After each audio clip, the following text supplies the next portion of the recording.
Hey everybody, I wanted to make a video in the middle of the night and here we are.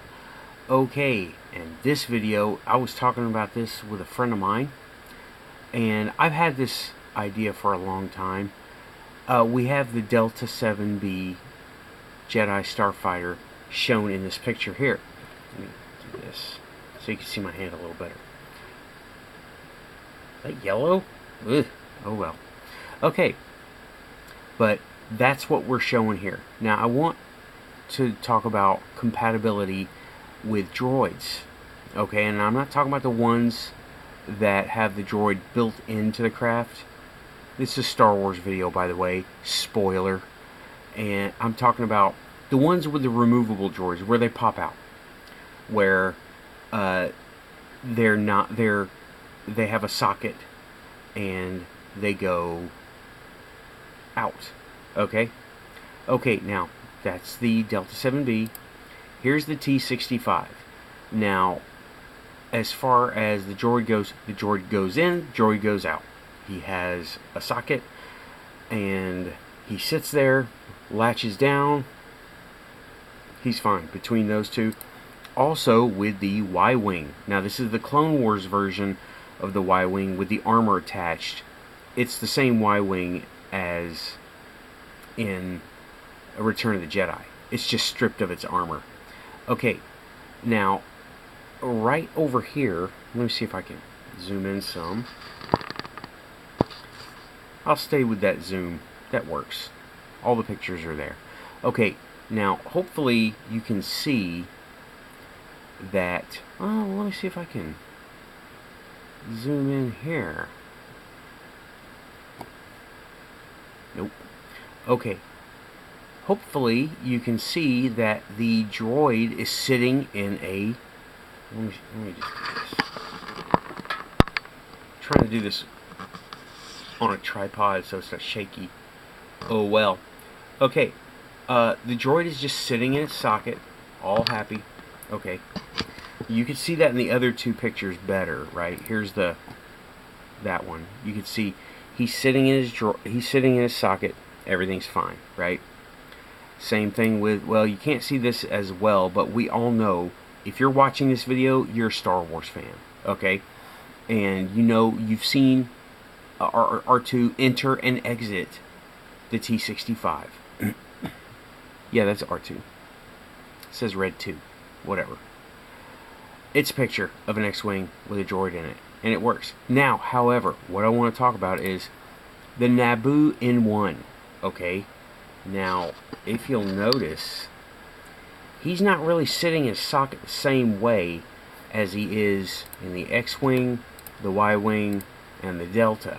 Okay, the difference that I noticed that I haven't heard anybody else address is where did R2's legs go? Because he's not a built-in droid. That's R2.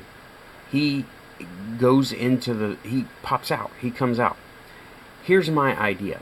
Okay, this might have been explained. I don't know. I haven't read enough. I've been working too much for the past several years. But my idea is that that's a Naboo fighter. He is from Naboo. He is manufactured on Naboo. So they had the best compatibility. And I did this. I said this comparison to a friend of mine. I said, okay, if you take an Android phone into an Apple store and hook up to their Wi-Fi there, it'll work, but not all the bells and whistles are going to work, right? But if you take an iPhone into an Apple store, then all the bells and whistles are going to work because it is 100% compatible. In theory, I guess, because it's Apple and Android. You know what I'm talking about. Okay, so this being a Naboo fighter, they have the complete specs. How to take advantage of every aspect of an Astromech manufactured right down the road on the same planet. They had complete access to how to make it work the best way possible. Unlike Incom. Incom, as far as I know, is not on Naboo. And since the legs are present, they're not taking advantage of that feature. They're only taking advantage of the features that are necessary to run that craft. This craft and also this craft, the makers of all these guys, right? But not Naboo.